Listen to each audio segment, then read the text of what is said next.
There is both eye latent nystagmus and a minimal cycloplegic refractive error. Modified Krimsky shows around 45 prism diopters of esotropia. The extraocular muscles movement was full and there is no associated IO overaction. So this is a case of infantile esotropia with right eye amblyopia. It will be managed with amblyopia therapy followed by surgery, and the plan in this case will be a bimedial recession about 11 millimeters from the limbus. So the history and clinical findings are typical for that of the infantile ET, and for all these cases we will give a trial of glasses, correct the amblyopia and then plan for surgery. The best time to operate, however, is controversial, and we recommend usually operating between 6 months to 2 years of age. Bimedial recessions are preferred over unilateral RNR procedures, and studies have shown that the sensory outcome and the motor alignment are good when we do operations in this age group. Emphasizing the surgical considerations, a bilateral symmetrical surgery should be planned. A bimedial recession can correct up to 45 to 50 prism diopters of esotropia, and measurements need to be taken from the limbus. IO weakening procedures are considered wherever there is an overaction because they can cause long-term exotropia. 3 muscle surgery is frequently associated with long-term exotropia, and surgery for any DVD should be deferred as a primary procedure. Children will have a lot of tenons, so we need to be cautious when operating. It can be challenging to locate the muscle. Meticulous dissection is needed to prevent any injury to the muscle, and also subsequent scarring should be minimized because they may need resurgery. A fornix-based incision is preferred because it is easier to close, and the tenons must be well opposed with the conjunctiva along the closure lines. The conjunctival recession can be supplemented with medial rectus recessions.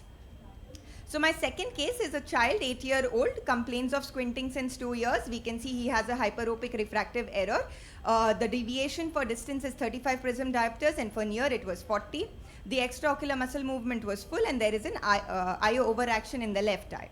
We prescribed full cycloplegic correction for this child, and we see he was ortho for distance with a minimal esotropia for near. So this is partial accommodative esotropia. A similar case wherein we have a 21-year-old female was wearing glasses in its early childhood.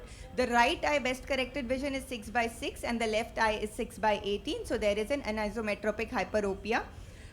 Without glasses, her deviation was 60 for distance and near, and with glasses it was 35 for distance and near. So there is a residual angle of 35 prism diopters. This is a case of partial accommodative esotropia where you have residual angle and there is amblyopia in the left eye. She was taken up for surgery, and we planned a left eye medial rectus recession with a lateral rectus resection, aiming for the residual angle of deviation. She was doing well post-operatively with minimal esotropia at 6 weeks. So a few clinical pearls: we should look for hyperopia, we should assess the AC/A ratio, we will prescribe full cycloplegic correction. If glasses correct the deviation, we will not go in for surgery. If the deviation is partially corrected, then the surgery is planned for the non-accommodative residual deviation. Glasses will be needed post-operatively by the patient. Prisms can be tried for the small residual deviation. A bimedial rectus recession is the surgery of choice when planning surgical intervention.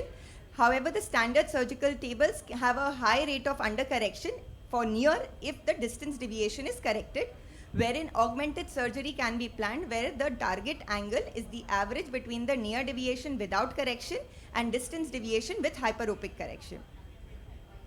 A few words on distance near disparity esotropia. These are cases where the near esotropic angle is more than the distance angle, more than about 10 prism diopters with a full hypermetropic correction.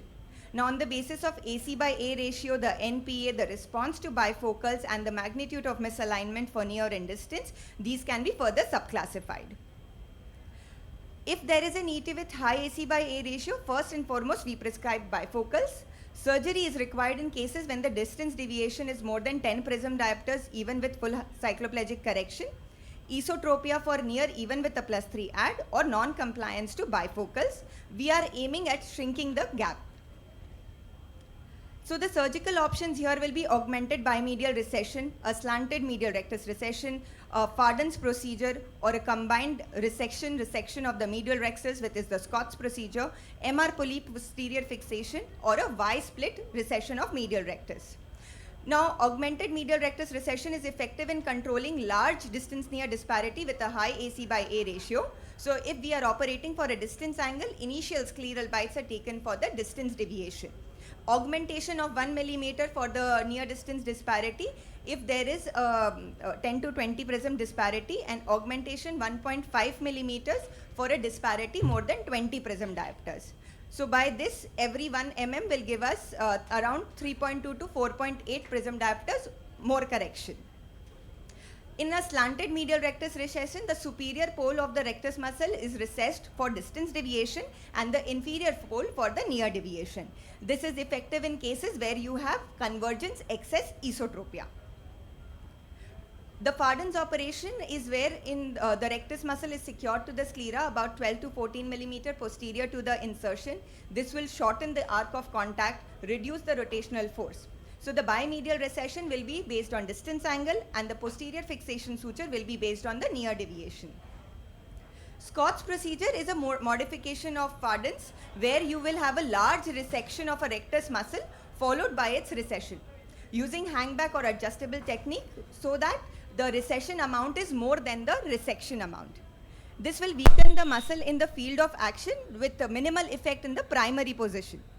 The point of insertion is moved back without any slack, but the same mechanical effect of Fardin is retained.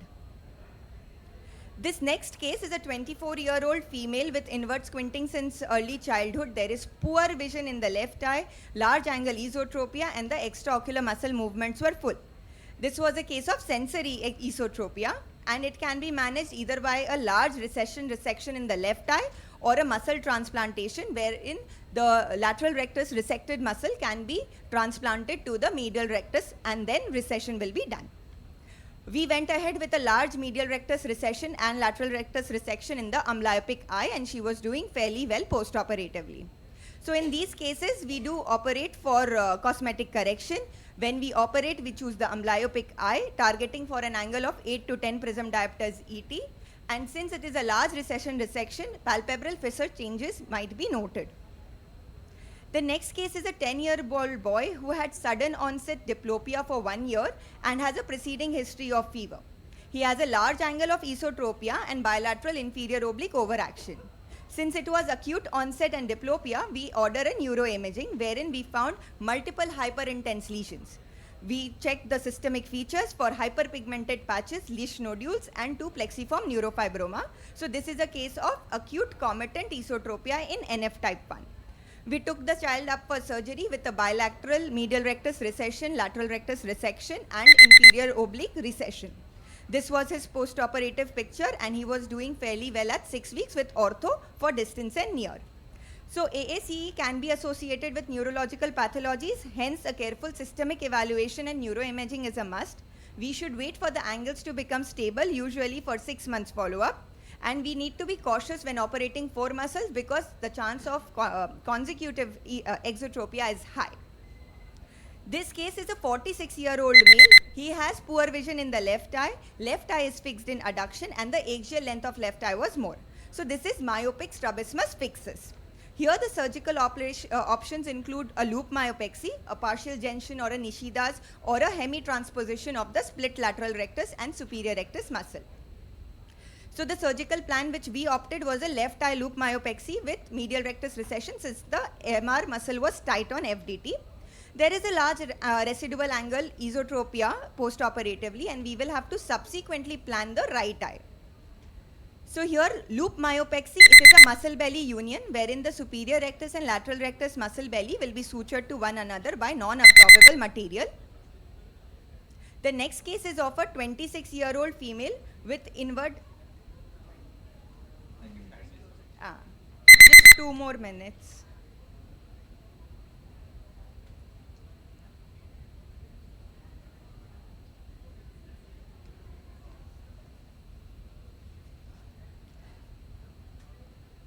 Just 2 minutes. So this is a 26-year-old female.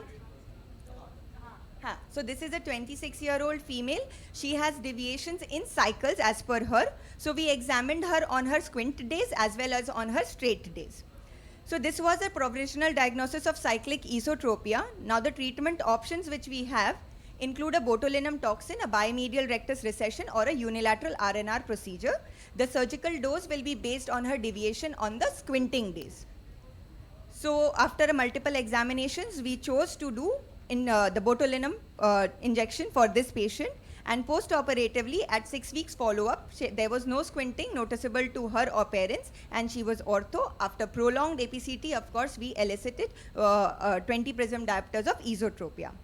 So the takeaway pearls, we need a detailed history, sensory and motor evaluation to diagnose the type of esotropia. Look for any associated inferior oblique overaction, nystagmus or facial asymmetry. Complete cycloplegic refraction with atropine or cyclopentalate and correction of refractive error amblyopia treatment before proceeding for surgery. We operate only when the angles become stable. Pre-operative FDT is a must. If the squint is partially corrected, surgery is done for residual deviation. Bimedial recessions are preferred over unilateral RNR procedures. Slanted recession and Farden with or without medial rectus recession is effective in decreasing the near distance disparity regardless of the level of AC by A ratio. Augmented recession and Fardens is effective in controlling a large distance near disparity with high AC by A ratio. Now for esotropias with patterns, if there is a V pattern, we will shift the medial rectus down and the lateral rectus up. If there is an A pattern, we shift the medial rectus up or lateral rectus down. For horizontal muscle surgery, one needs to be very cautious because of chance of consecutive XTs. Thank you.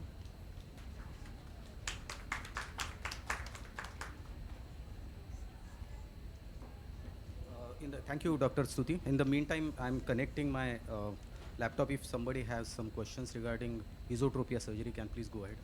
Maybe a couple of questions are welcome. Just one comment I wanted to make in cyclic esotropia. In cyclic esotropia, on the day of straight days, normally they should not have any deviation. Yes, ma'am. Isn't it? Yes, ma'am. So, But when we do a prolonged cover test, then she would break. So that is why we do 2 weeks to assess whether squinting, non-squinting, but it should not be. It should be normal. ideally, the literature what describes this cyclic esotropia should have straight eyes on the straight days. Very nice set of cases. Thank you, Dr. Stuti. So after ESO comes exotropia.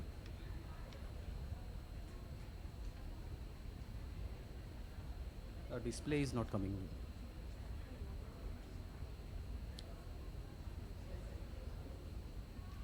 One important point which you said is about 4 muscle surgery. That is something which I'll come to in due course of time. So coming to the exotropia surgery, how to get perfect straight eyes. Actually, exotropia is one of the commonest strabismus entity which everybody faces, not only the strabismologist but also general ophthalmologists as such, and many of the general ophthalmologists are also handling them. So this is kind of a result which you expect out of exotropia surgery. Just a couple of cases, but believe me, in the long run, only 70% will behave this way because they will have a recurrence and things like that. So I'll start with the first case. This was not operated by me actually, it was referred to me after the first surgery. She was a 23-year-old female with history of left eye deviation. Initially it was intermittent, then became constant squint. Something which you need to ask in a case of exotropia is headache or diplopia phobia. Rest of the ophthalmic examination was actually normal in her case. This was the pre-operative photo which the patient shared with me, and she underwent a bilateral recession. I mean, in established institute, so that was the surgery done. The angle appeared to be, to me, actually, I mean, just 2 muscle perhaps may not have done the proper correction, but to everybody's surprise, this was her post-operative result. Hardly any difference in the pre and post-operative. I thought that she has not been operated only, but on careful examination, there was a scar. I mean, she was operated. So the patient was dissatisfied. So, I mean, I've not seen the surgeon's reaction, but it must be something like this, that what has really gone wrong. Nothing to pat my back because I faced a similar case like that. This is a 20-year-old female who presented to me, almost same age group, similar pattern. Actually, she had a left eye separation, though she appears to be right eye separation, though apparently she appears to be fixing with the right eye, at least in the photograph. Her stereopsis was less. I decided to do 3 muscle surgery, 9 millimeter of lateral rectus resection with medial rectus resection. This is the post-operative result which I got at 1 week post-op. I counseled the patient that she will need second surgery. The moment you get exo after the first surgery, it mostly will develop over time and will need another surgery. So the patient was dissatisfied, and she took her own sweet time. She came back to me after a year after the first surgery. I had option of either going for the medial rectus in the right eye, or the lateral rectus, one virgin muscle was remaining. So I went for that resection in that eye, and ultimately I got the correction which was desired by the patient. So there are many factors which actually govern the surgical outcome or alignment outcome after an exotropia surgery. One is you should have a good thorough preoperative workup. This applies for all strabismus entities actually, and give proper chair time to the patient, explain about the postoperative outcome, what to expect out of it, create your own algorithms depending upon your experience with time, diligent surgical steps, if I have time I will share that, and also postoperative care. Now coming to preoperative planning, do a good preoperative evaluation including cycloplegic refraction and a detailed sensory and motor evaluation. I mean, if there are certain general ophthalmologists here, use the prisms to measure the squint. Don't use the Hirschberg, at least not when both the eyes patient is able to see properly. Always look for suppression, diplopia and lateral concomitants. Avail non-surgical options, at least in the initial phase when the binocularity is still maintained, the patient is not much bothered by the squint, perhaps less than 50% of the waking hours. Then avail the non-surgical options, and surgical options are available, and surgeon should use his own expertise and create his own algorithm actually. So the preoperative tips for exotropia surgery: look for fusional potential, especially in adults. We have seen that if there is poor fusional potential, adult with a bit of exo, they appear cosmetically more acceptable compared to having an ESO. So don't try to overcorrect them. Always determinant for surgical decision making is the constancy or intermittency of the squint and not the angle of the deviation. So if there is one patient with a 25 prism diopter of constant exo, he will need surgery, but somebody who has a 50 prism diopters of an intermittent squint which doesn't present much, then he will, it's okay if you wait for some time. What all are the factors which determine the effect of squint surgery? One is that the smaller eyes, hyperopic eyes, they have more deviation per millimeter compared to larger eyes. Children, they give more correction compared to adults. Also, if it's a recent squint compared to a long-standing squint where the tone of the muscles might be disturbed, the surgical outcome might be slightly unpredictable. Also, if the deviation is large, then the chances of per millimeter correction are more compared to a small angle deviation. If there is a lateral concomitance, then we tend to undercorrect the lateral rectus recession. So that is something which you need to measure. Also look for patterns which Dr. A and B pattern, which Dr. Stuti has already been mentioned. That will be covered subsequently, so I'm not covering that part. Then certain algorithms which you can apply. Actually, algorithm you have to create your own, but there are certain general rules which you can apply. Like lateral rectus recession can be done a single muscle if the angle is between 15 to 20 prism diopters, but anything beyond that, a single muscle recession will not help. Either do recess resect or bilateral recession. Now, which is better is a debatable topic. So, that depends upon the surgeon's experience and the patient's. Some patients may not opt for bilateral surgery. Also, the surgical dose depends upon the angle of deviation, obviously, but anything beyond 45 prism diopters, it's better to go for 3 muscle surgery. Anything beyond 75 prism diopters, 4 muscle surgery has been recommended. Personally, I don't usually do 4 muscle surgery. For large angle deviation, either you do 3 muscle surgery, or even you can transplant the muscle, resect a medial rectus to the lateral rectus on the other side. Coming to, surgical decision making also depends upon the deviation for distance as well as for near. If it's a basic exotropia where the distance for deviation near is the same, you can opt for either recess resect or a bilateral recession. If there is a divergence excess or even a pseudo divergence excess, then prefer a bilateral recession as the surgery of choice.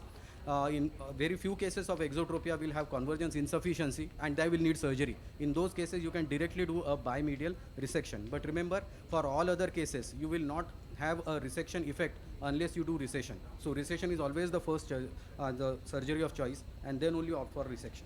So what should be the, there is a school of thought that you should aim for overcorrection of around 5 prism diopters after exotropia surgery, but there is another school of thought which feel that no, you aim for orthophoria in all the cases. They have found good results even in the long-term alignment. So another few things which you need to counsel the patient beforehand. In spite of having a good correction, the patient might be dissatisfied if you are not explained about something like a pseudo exotropia, like hypertelorism in this case, or if you are doing a unilateral recess resect, I explained that the globe will appear retracted and there will be congestion of the eyeball. Very simple things, but we need to explain this to the patient beforehand. Explain the need for surgery and the realistic goals out of the surgery. Never commit yourself 100%. The correction might be 75 or 80% only. And if there are chances of recurrence, especially for sensory exotropia, that also you need to tell the patient beforehand. Another way, if you want to convince the patient for surgery, something, tell him that the angle may not be as large as it is right now. So chances of diplopia, even if you have a prism, prism doesn't reveal any diplopia in the preoperative period, the patient might complain of diplopia in the early post-op, at least first week. So that is something which you need to tell the patient during the chair time, and obviously documenting the notes properly. So suppose a 22-year-old male, who had a large angle deviation. I did a 3 muscle surgery. Many of the times, almost 90 to 99% of the cases, you can get away doing a 3 muscle surgery, even if the angle is really large. That is bilateral recession and a resection of one of the medial recti. Just a couple of cases before I close. 25-year-old male, he had an angle of around 45 prism diopters. I decided to do 2 muscle surgery, a recess resect in one eye, and at the end of it, I couldn't get a proper correction actually. He was still residual of around 25 prism diopters. Luckily, I had counseled the patient very well, so he decided to undergo the second surgery immediately. So counseling becomes very important when you are planning for a surgery. Accept suboptimal results. Don't go into denial mode that there is no under correction or over correction, and revisit all the surgical notes and the videos if there is something which you have missed out. And if there is surgery needed, plan it early so that you can, the patient dissatisfaction will be less. And if you want a second opinion, have a pool of strabismologists in your town to take a second opinion from. So in this case, I went for a recess resect in the other eye in order to get the correction. A similar patient profile. This was one patient who had around 45 prism diopters of exotropia, and a similar age group, but somehow with a single recess resect, I was able to get the eye straight. So sometimes, a latent nystagmus might be a challenge, especially if it is exotropia. Like in this case, he had an exotropia and very strong face turn in order to avoid the nystagmus. Even when I was trying to correct his face turn, he was, very reluctant to do that. But his main concern was exotropia. So I decided to do a unilateral recess resect in the left eye, and in addition to correcting the exo, I could get away with a good correction of the abnormal head posture also.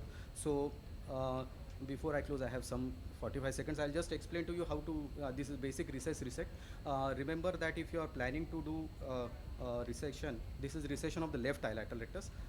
Ensure that all the muscle fibers are involved in the suture, and I normally pass 2 separate sutures, 6-0 Y-crib, and don't miss any fibers, because the result might be slightly unpredictable if you tend to miss out on them. And don't have any loose knot. This applies for the resection also. So I'll just show the video of resection actually. Then when you are disinserting the muscle, do the disinsertion very slowly. Don't engage the sutures when you are disinserting the muscle. And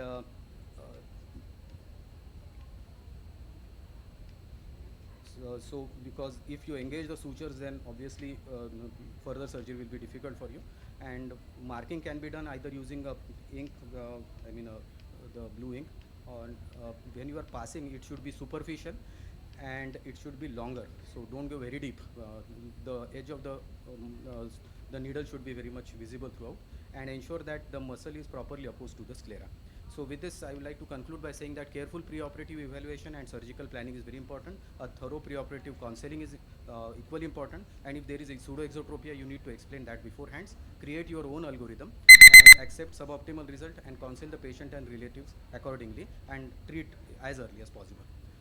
These are the references. Thank you. I invite Dr. Suma. Okay, Dr. Sujata Guha ma'am.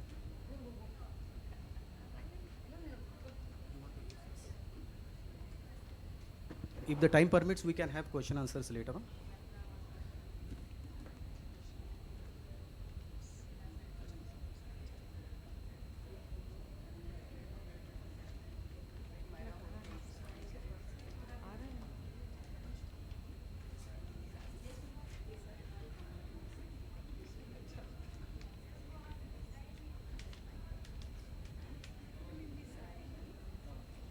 to thank Dr. Rishikesh for designing this IC, and I'm going to change tracks and move to vertical strabismus. Lot of them will be a little overlapping with my next speakers, but we will give a brief overview and they can take it from there. So my first case is that of a young child with a large right hypertropia of around 45-50 prisms and deficient infraduction in the right eye. So we had suspected some pathology on the inferior rectus, and we had ordered for a CT scan, and it showed an absent inferior rectus muscle in this patient. So we did a FDT, and it showed a superior rectus tight muscle, and we planned a superior rectus recession with a transposition procedure.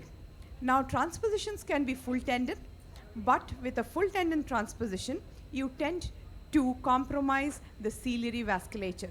So now we have mainly moved to no split transposition or the modified Nishida. So we planned a transposition to the absent inferior rectus, and post-operatively, we had a very good alignment with improvement in infraduction in the right eye. So when you operate on the superior rectus, remember, you recess around 10 millimeters as maximally, because beyond that you will get retraction of the upper lid. And upper lid retractors are intrinsically connected to the superior rectus. If you don't dissect the upper lid retractors well, you will get lid retraction. So you will have to dissect about 15 millimeters. Another structure which lies below the superior rectus is your superior oblique. So whenever you plan a large superior rectus recession, especially in DVDs, then you need to separate the superior oblique from the rectus and move the superior oblique away before you take the suture of the superior rectus or put the superior rectus on a hangback. The next patient was sent from our plastic clinic. He had a fracture floor repair, and post-operatively large ptosis, large hypotropia left eye, and no elevation in the left eye at all. They sent us this patient with a lot of hope, thinking that we will correct this and they will again do back the ptosis surgery. We found FDT tight on both superior rectus and inferior rectus, and on table intra-op there was extensive fibrosis around the inferior rectus muscle. Post-operatively, this patient looked like he has never been operated before. The entire money, we felt actually a little guilty for this patient because the hypotropia remained exactly like it was. There was no elevation improvement. So what really went wrong? You know that inferior rectus entrapment posterior to the equator limits depression, anterior to the equator limits elevation. However, in this patient, I think the inferior rectus and the surrounding areas were so fibrosed, and post-operatively the inflammation enhanced the fibrosis, resulting in our poor results. We could have actually put a little amniotic membrane to reduce the fibrosis around the muscle and expected a slightly better result. Now again, when you operate on inferior rectus, remember, like the superior rectus, inferior rectus also has intrinsic connections with the inferior lid retractors, and you have to dissect them well in order to prevent inferior lid retraction, which can be cosmetically ugly with an inferior scleral show. And you usually don't do more than 5 millimeters of inferior rectus recession for the same reason of lower lid retraction. When we do inferior rectus, tight inferior rectus surgery, we usually like putting permanent sutures because these inferior rectus move behind over a period of time and can cause late overcorrection. So usually we recommend suturing tight inferior rectus with permanent sutures.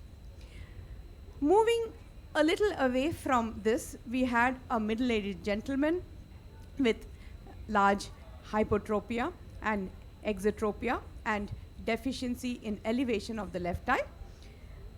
His muscles were all enlarged. This was a case of thyroid ophthalmopathy, and as you all know, they are acquired strabismus, they present with troublesome diplopia. So initially we had put Fresnel prism and tried to take him forward, but the diplopia persisted. So after a period of almost 1 month of stable angle, stable thyroid status, no activity of the thyroid either clinically or or radiologically, we took him up for surgery, did a lateral rectus recession and inferior rectus recession. Remember, the recession of inferior rectus was on permanent suture, and post-operatively we had a good alignment with good elevation of the left eye. So when you do plan surgery on thyroids, plan for recessions because they are restrictive strabismus.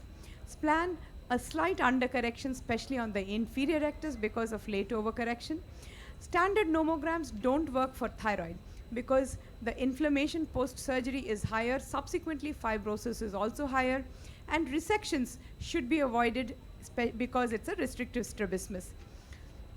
Intra-op, again, they are a very, very stretched muscle, so avoid yanking, otherwise you might get a ruptured muscle on table. Use these special hooks which can ease out the suturing so that you pull on the muscle less. The conjunctiva, because they are middle-aged, is friable and they are shortened, so when you close, keep the eye in maximum duction when you are closing. And prerequisites, remember, euthyroid status, clinically as well as radiologically inactive disease for at least 6 months with a stable angle over the whole year. Now, the next patient is that of a young child, 12-year-old with ptosis since birth. He had a 40 prisms of left hypotropia and limitation of elevation with ptosis. He also had a pseudotosis. He underwent, it is a case of monoocular elevation deficit, and we did a FDT on table, found the inferior rectus rather tight, so we planned a rectus recession of 5 millimeters. But since the angle was large, we again planned a transposition, and this time again also we did a modified Nishidas. Post-operatively, we had a good alignment. So whenever you plan surgery on MED, the FDT determines the plan.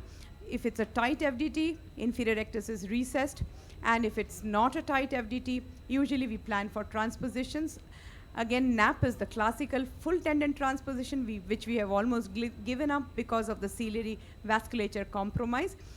Partial tendon transposition can be done, but current favorite with all of us is the modified Nishida, where we don't split the muscle, we just take a permanent suture from the superior end of the muscle and suture it somewhere between the superior and the lateral rectus, around 13 millimeters from the limbus.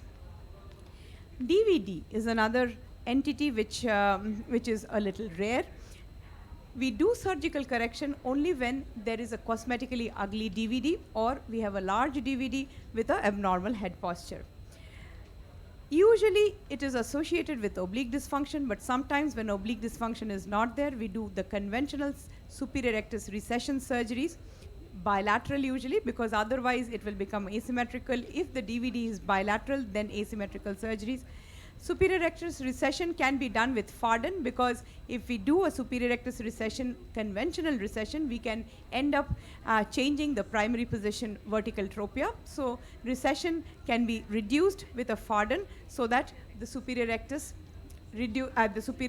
is weakened in up case, or we can Y-split the superior rectus and recess it. Again, we can reduce the amount of recession if we do this. If it is with an inferior oblique dysfunction, we do inferior oblique anterior transposition. Usually the transpositions are J deformity transposition, where we keep this inferior oblique lateral to the inferior rectus insertion. The anterior and the posterior border is in the same plane as the inferior rectus insertion. We can do a MIMS modified Elliott Nankin transposition, where the anterior border is placed anteriorly along the border of the inferior rectus recession and the posterior border is behind it. Or we can do an anterior nasal transposition, where we transpose in front nasal to the inferior rectus insertion. Now, this is a patient of primary inferior oblique overaction with a large DVD in the right eye, asymmetric. He underwent a bilateral inferior oblique anterior transposition with a J deformity. Post-operatively, there was a limitation of elevation in abduction.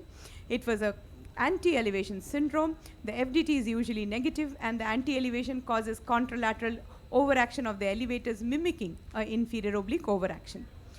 So modified Elliott-Nankin is actually more helpful in preventing anti-elevation syndrome. It is seen more when we do anterior transposition with the J deformity. This is a modified, this is the J deformity surgery where anterior posterior fibers are kept at the same level. So how to prevent anti-elevation in these anterior transpositions? We can modify it, we can anterior nasally transpose it, or we can split the inferior oblique in the form of a Y when we suture them lateral to the inferior rectus insertion. Inferior oblique again has a close proximity to the macula, so you need to avoid scleral perforations. Beware of multiple insertions. If you miss an insertion, you might have a late inferior oblique overaction after you have recessed the inferior oblique. And you need to remember not to use magnification while you're doing it. If you sever the tenons, you might have fat adherence syndrome. Now again, this young middle-aged lady has a right hypotropia of 15 diopter with limitation of elevation in adduction. This was a case of Brown syndrome. Congenital Browns spontaneously resolves in majority cases, so we observe acquired Browns can also have spontaneous resolution with the anti-inflammatory, and Browns go into surgery only if we have a hypotropia persisting in primary gaze, which is cosmetically not very nice, or we have diplopia or abnormal head posture. The different surgeries have been proposed. Tenotomy is usually avoided. We elongate the tendon for congenital Browns with either a non-absorbable suture or a split tendon. We can use non-absorbable suture to elongate the muscle. Here we can see the surgery being done. We localize the inferior superior oblique nasal to the superior rectus insertion, and we put 2 permanent sutures and cut between the 2 sutures. So this is the permanent suture being put, and we cut it to elongate the superior oblique tendon. Split tendon elongation much easier. It is approached from the temporal aspect, which is why it is easier, and we put a Z incision and we elongate the tendon. Superior oblique again has the anterior fibers as intorters, posteriors as depressors. So in case of bifoveal fixators, we usually do a posterior tenotomy of the superior oblique instead of cutting the full fibers. So we have covered the different causes of vertical strabismus, the common ones. And to summarize, we need to select patients carefully. Our decision for surgery and what to operate is dependent mainly on FDT and FGT. We need to know the anatomy very thoroughly, use magnification, and set realistic goals for patients. This will go a long way in improving the alignment in vertical strabismus surgery. Thank you.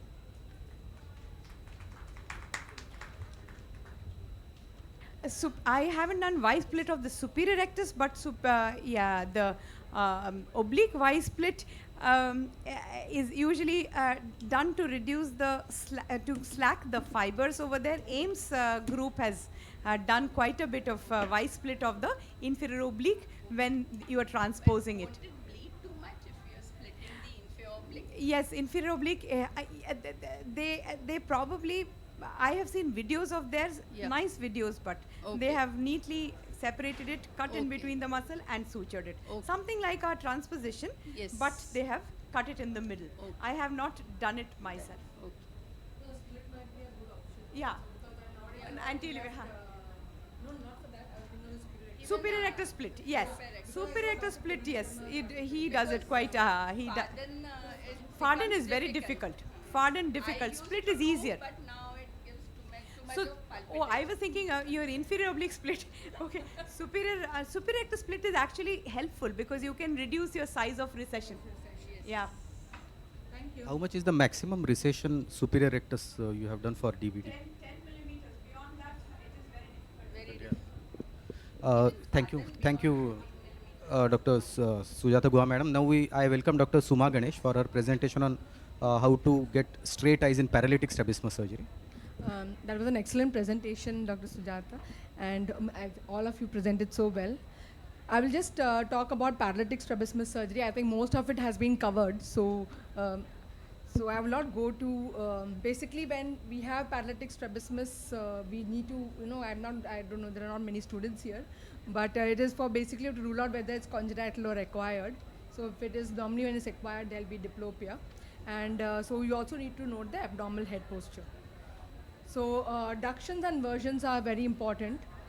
So we should do ductions and versions to know how much is the limitation. So because that will depend on our surgery. Our surgery also depends on how much there is limitation.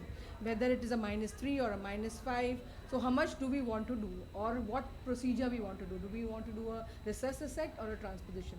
So this is very important. And whenever you are doing a vertical, when you want to check the verticals side, then you need to check both the eyes so you can compare. So you can compare both the eyes and you can know which is an overaction, which is an underaction. So this is basically what we'll do in vertical squints. Now all of us, whenever there's an hypertropia in the primary position, we need to do the Parkes 3-step test. Okay, we cannot say that we cannot do this test. So so now here's a patient with a left hypertropia, and which is increasing on right gaze, and I'm not going to the details of this because there's lack of time, and it is increasing on left tilt, so we know it is a left superior oblique palsy. So whenever there is a left superior oblique palsy, the patient will present with a tilt to the opposite side. So when you're OPD, when you're seeing, you can make out the child is presenting with a tilt to the opposite side, and so you get a clue that okay, maybe this child has, maybe there is superior oblique palsy.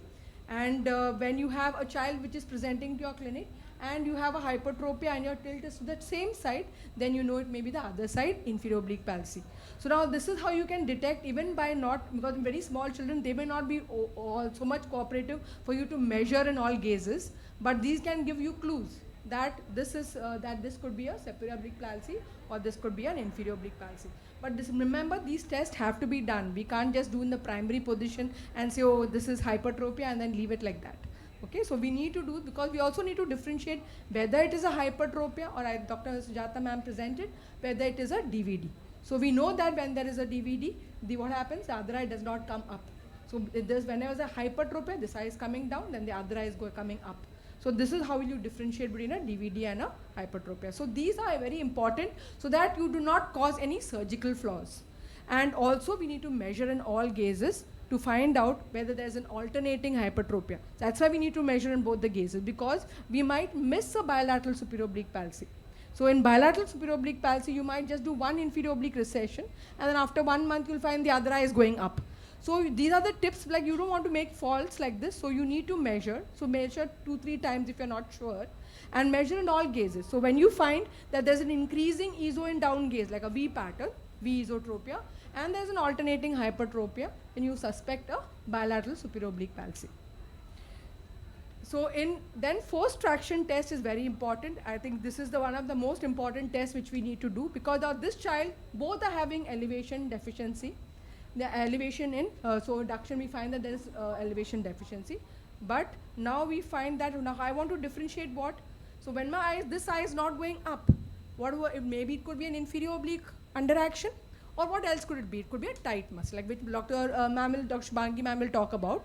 So it could be there are browns. So how will I differentiate it? By doing a forced duction test. So you have to do these forced duction tests in the OR to know, because sometimes you may not be able to really differentiate. Of course, in ioparesis, normally you will get a Parkes 3-step positive, and you have, when there's an IO underaction, you will get an A pattern, because the superior oblique is overacting the antagonist, so you will get an A pattern, whereas in Browns, clinically what you will get always a V pattern. So these are these clinical tips will always be there, but we need to do a forced duction test always in the operation theatre. So similar way, in a superior oblique palsy, we need to do forced traction test. We need to check the laxity of the tendon. So we want to know whether it's mildly lax or moderately lax. So here you can see that there's no limbus is not seen at all. So in this case, will a inferior oblique recession help? May not help.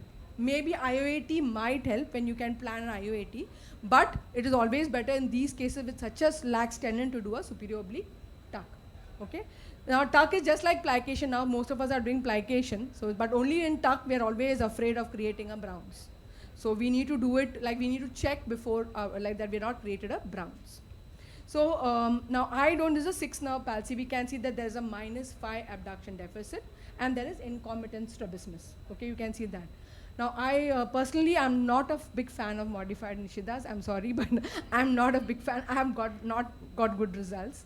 They're always residual and patients are not happy. And so maybe it works in very good hands. Maybe, I don't know, I've not got good results. So I myself do, so there's a traumatic 6 nerve palsy.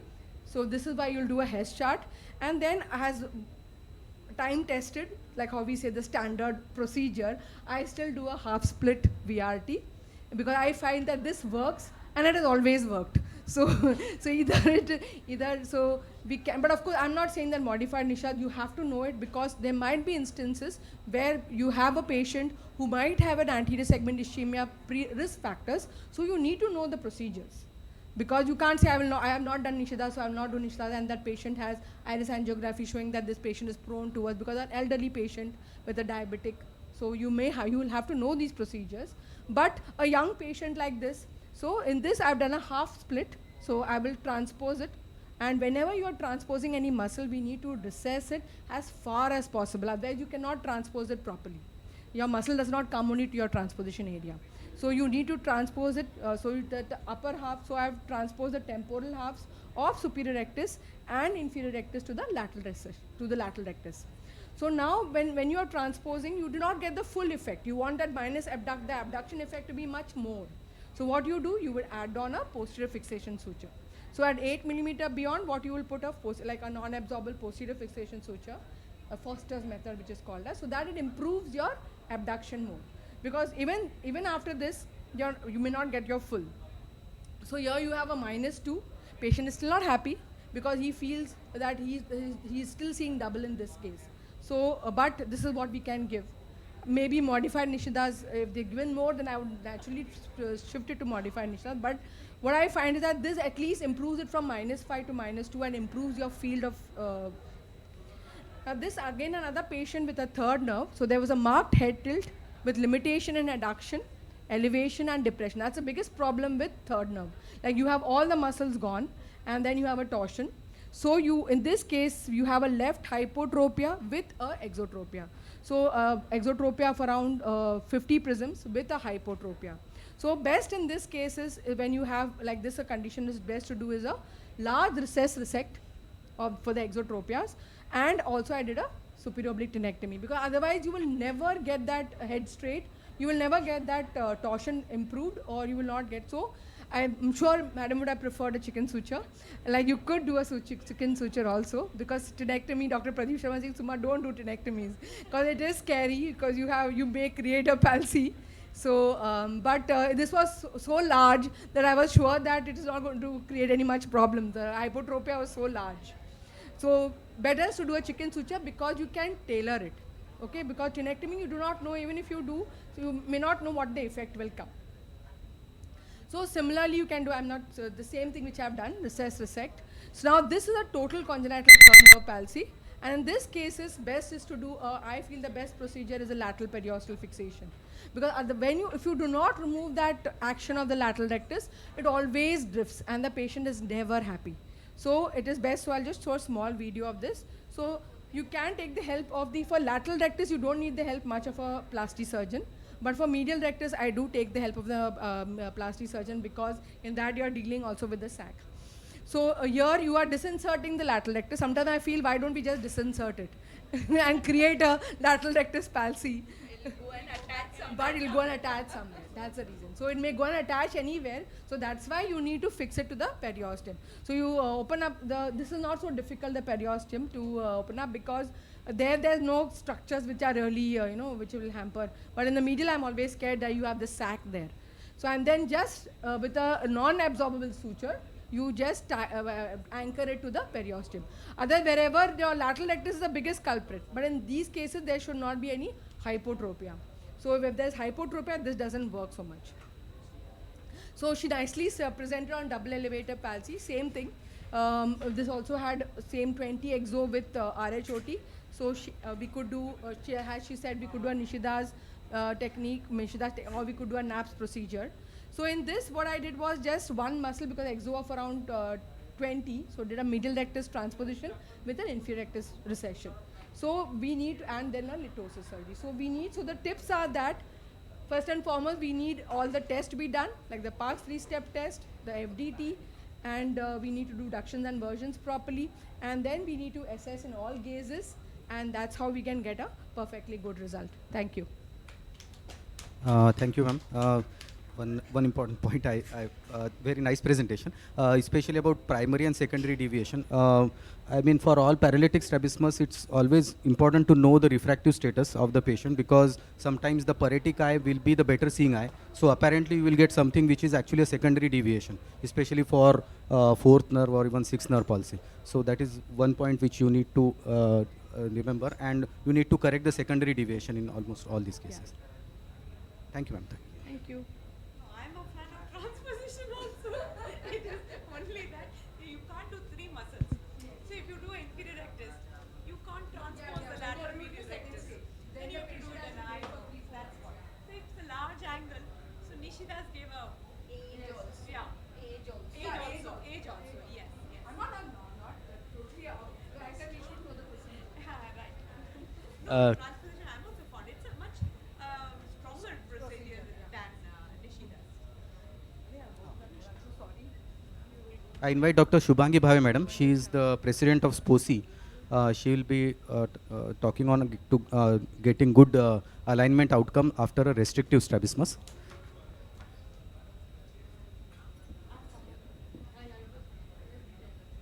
It's taking a minute. I just forgot to put it on.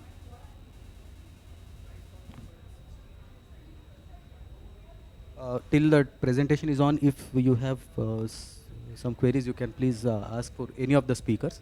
We have presented on esotropia surgery, exo, paralytic strabismus, and vertical strabismus. Now is the time for restrictive.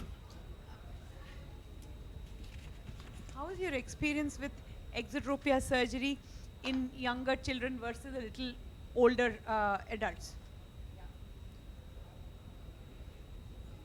The alignment outcome, even the long-term alignment outcome in younger children is better than older children, especially if it's a long-standing squint.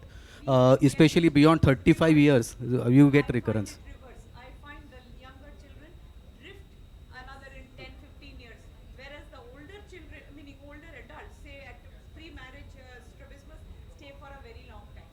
I usually have, long-term alignment is in pre-marriage children.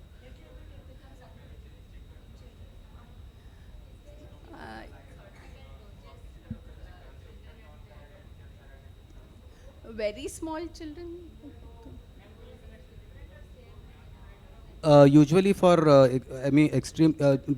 extremely small children, we don't operate exotropia very earlier in life. Usually we do, but for children they have a smaller eyes, so the surgical dose has to be reduced because you are likely to get more correction per millimeter versus in larger eyes, especially in adults. Aim for a slight overcorrection in children. 5 prism diopters. They're definitely trained to, but that if the slide becomes more, then they become monofixators.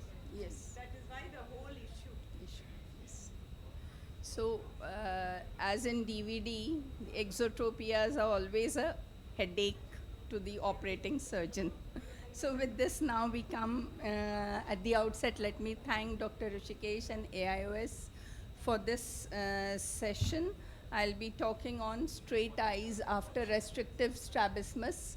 I'm mainly covering Duane's, not the other restrictive strabismus. So as you all know, Duane's retraction syndrome is a type of congenital cranial degeneration syndrome occurring in about 1 to 4% of strabismus cases. It is characterized by variable limitation of horizontal ductions, narrowing of palpebral fissures, and up and down shoot of eyes. And the most accepted theory is innervational, and then there are the mechanical changes in the muscle leading to tightness and fibrosis. Diagnosis, the most common diagnosis it is missed with is 6th nerve palsy. So The pointer is not working. Okay. So if you see in this girl, she has a grade 4 abduction deficit, a 6 nerve palsy with a primary position esotropia of about 30 degrees. But a similar lady with a grade 4 abduction in cases of Duans has a straight eyes in primary position. So the primary position deviation is not in concordance with the limitation of eye movement. So that is one biggest differentiating point between a paralytic and a restrictive strabismus. Then we have these palpable fissure changes, the pumpkin seed sign, and in this girl you can see primarily she's quite straight, but as she adducts her eyes, there is a severe retraction of the palpebral aperture, which is not seen in cases of paralytic squint. Yes, sorry. Then associated with paralimbal dermoids, preauricular skin tags. It could be familial. Now, certain tips in examination. One has to assess the anomalous LR innervation. That is the key to success in DRS surgery. So EMG is the gold standard, but EMG is not available everywhere. So we need to assess the LR abnormal innervation clinically. So clinically, how do we assess? Assess it by retraction of the amount of retraction. More the retraction, more the anomalous innervation. Up and down shoots, again they are severe, then LR is acting more anomalously. Then there's the forced degeneration test of Ramiro-Appice, which assesses the abnormal innervation of LR in adduction. And in Duans, in order to accurately measure the angle of deviation, we need to control the fixating eye during measurements. Now coming to the strategies in managing ESO-DR. In ESO-DRS, LR has minimal activity in abduction. They have anomalous LR action in adduction. One has to check for MR contractures by doing an forced junction test. And the trick is to do a minimal MR recession on the side of DRS, especially if co-contraction is more. Otherwise, it will lead to adduction deficit or even synergistic divergence in some cases. So if there is more deviation, we can even take the help of other eye in correcting the ESO deviation. We can plan asymmetric MR recession with SRT, IRT or partial VRT to improve the abduction, and Y split of LR if there is a significant up and down shoot.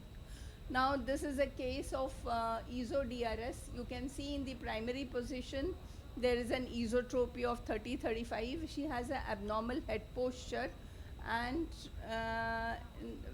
what we did is, since it was a large esotropia, we operated the right eye more, which was the normal eye. Left eye, we just did a 4 millimeter of recession. We have to do enough to just loosen the tightness of the medial rectus. And since, if you notice, she has a hypotropia in abduction. So since she had a hypotropia in adduction, we planned an IRT to a left lateral rectus muscle. So with this, the head posture also improved. The primary position esotropia also improved. There's some amount of abduction she could get, and the retraction in the adduction also became less. So overall, the patient was happy with the result. Now this is another child who came with an ESO-DRS. She had an head posture to the left. She had a right ET of, she had a very small ET, not much. Abduction deficit was there with narrowing of palpebral aperture on adduction. We did a left SRT with a left medial rectus recession of 3 millimeters, and post-operatively her esotropia and abduction doesn't improve fully, but small amount of abduction improvement is there. Now this is a video of superior rectus transposition. As we have discussed, one needs to clear the muscle till about 10 to 15 millimeters behind the insertion, and after After tying the muscle with Vicryl, we're hooking the lateral rectus muscle, putting a Foster suture 8 millimeters behind, and then we need to suture the muscle along the side of lateral rectus, along the spiral of Tilo. So, in the same direction as the LR, and then the non-absorbable suture is tied. So, then in exo-DRS, again, there is abnormal innervation to both medial rectus and lateral rectus. One has to estimate the co-contraction, estimate the LR activity. If exotropia is there with a normal LR activity, one has to do a LR recession.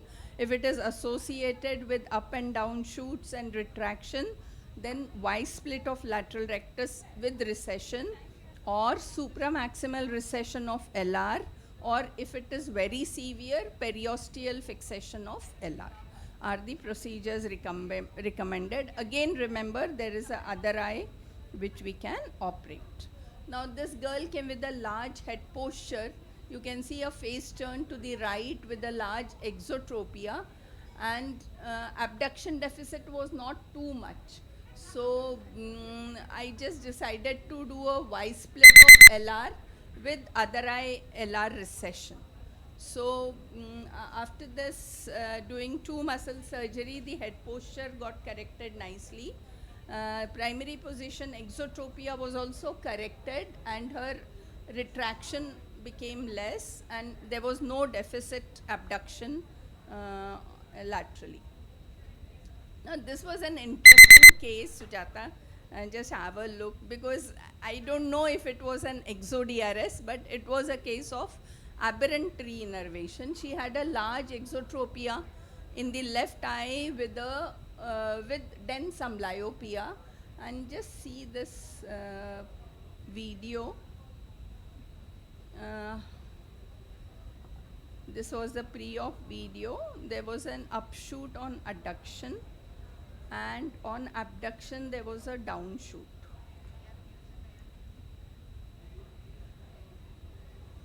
So it wasn't fitting into anything truly, but there was an aberrant innervation. CCDD, one of them. Yes, yes. So what we did was, we did a periosteal fixation of lateral rectus with transposition of superior rectus to medial rectus. And How was the FDT? FDT was, it was okay, not very tight. And this is post-operatively we could, and other eye LR also I recessed. So post-operatively the exo became quite okay, but the aberrant portion was not corrected well. So some cases, I don't know, we're not very, this portion, the downshoot remained or slightly exaggerated after surgery.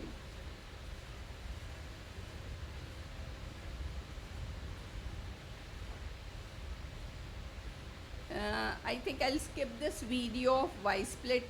If we have time, then I'll show. Then strategies in ortho-DRS. Ortho-DRS, the main thing is you should not disturb the primary position parallelism. If there is a significant retraction and adduction, then only one needs to operate. I generally do differential recession of both LR and MR, preferably one muscle on adjustable, so as to adjust for the primary position change in the deviation. And if there is a severe upshoot and downshoot, then we can do a Y split of LR with MR recession. Now this was one case of ortho-DRS, primary position straight, but there was a significant lid retraction. So we did a left eye differential recession. So primary position ortho was not disturbed, but her retraction became less. So because it is important for young girls. Now this was a case of bilateral DRS, probably Mobius also she could have. There was a flat nasolabial fold and all that.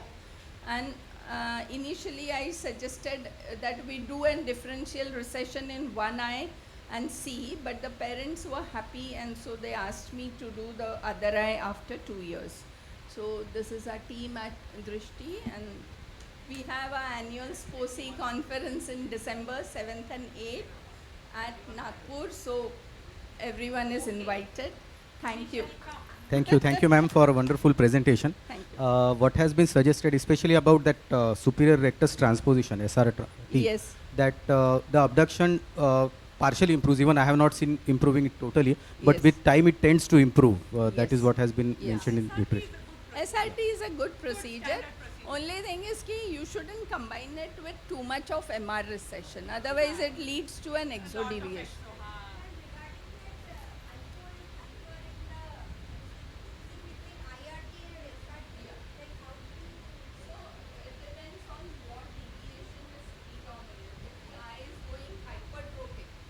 Then choose a SRT.